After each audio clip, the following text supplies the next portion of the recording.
How many times do we have to teach you this lesson, old man? I love the young people.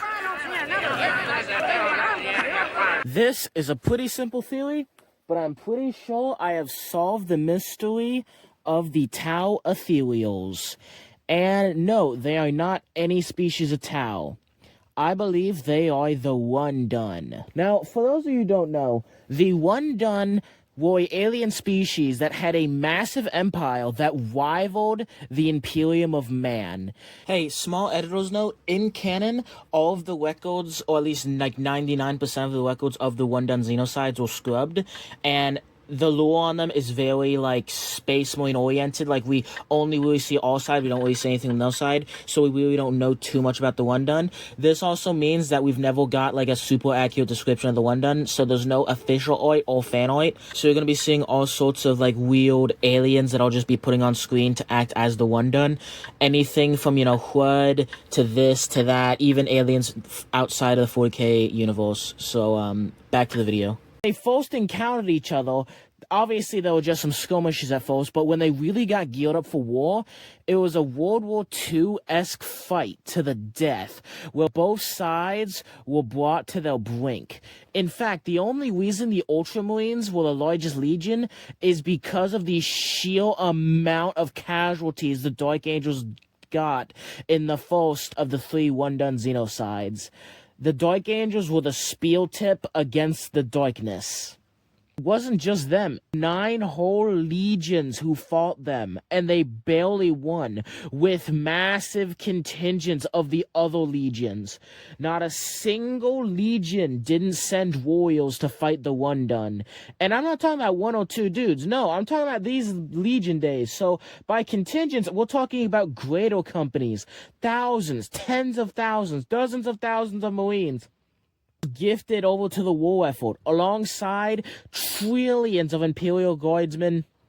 This genuinely was the largest assortment of Imperial forces up until the Horus Heresy, and is probably the largest contingent of just, hey, we need these guys to go kill aliens, up until the War of the Beast. And even then, I would argue that given that this was full legions and the Imperium's full might, I would argue that there was more military power against these guys than there was against the Beast. Especially given this is back when multiple Primarchs were around. Although not all the Primarchs were discovered during the first Wundun Xenocide, such as the Lion, but he was discovered and helped fight in the second Wundun Xenocide, where the Wundun went from a massive empire to a much smaller empire during the second Xenocide. And the second Xenocide completely stripped their empire of everything. And the third Xenocide was pretty much just some mop-up duty against mostly civilians.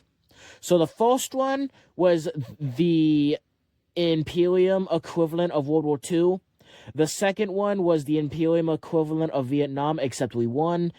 And this was kind of like just bombing some unarmed peasants. But think about how powerful you have to be to rival the fully powered Imperium.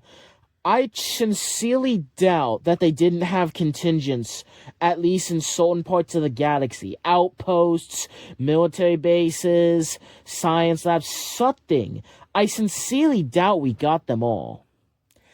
I believe that they were able to survive and lay low for a long time, at least, until around a few thousand years ago, when the Tau went from a bunch of... The Tau went from cavemen to Gundam in only 6,000 years.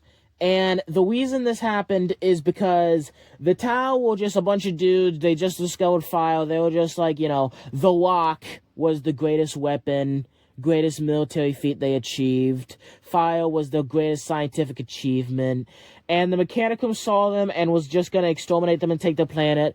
But they had to leave to get some terraforming and get some, colonists ready, but they weren't able to because a massive warp storm shut off the planet. But anyway, after this 6,000 years, they were rediscovered by the Imperium, and they straight up found actual just Gundam.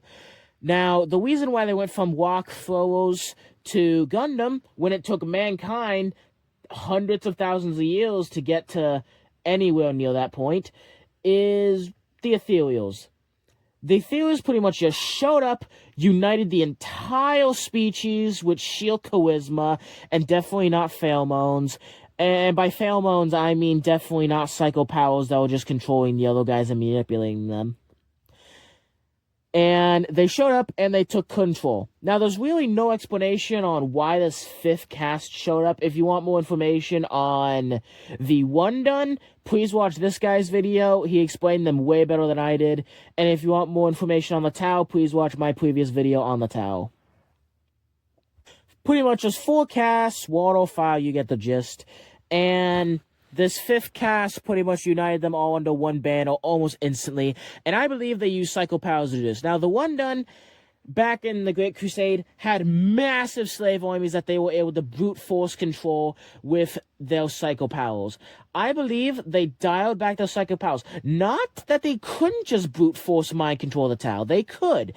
But they just used it to subtly manipulate them. But we don't know what the Wundun looked like, right? So I believe they look kind of, all alien and weird. But at some point in time, they were able to genetically modify themselves to look more like the Tau, thinking, hey, these guys aren't too different from humanity. We could just outright enslave them like we did to all those humans back in the day. They enslaved like octillions of people.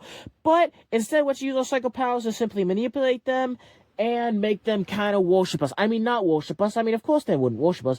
Pretty much just make us the only people in charge of their society, while we use them as pawns to expand.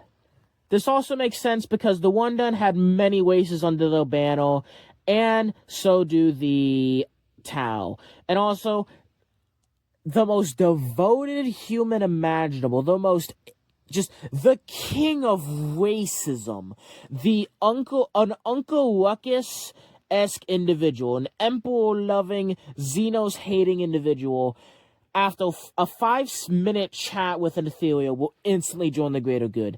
That is not charisma. These guys are not charismatic, which they are charismatic, but they clearly use psychic powers to manipulate people. Now, is this a schizo theory? Yes.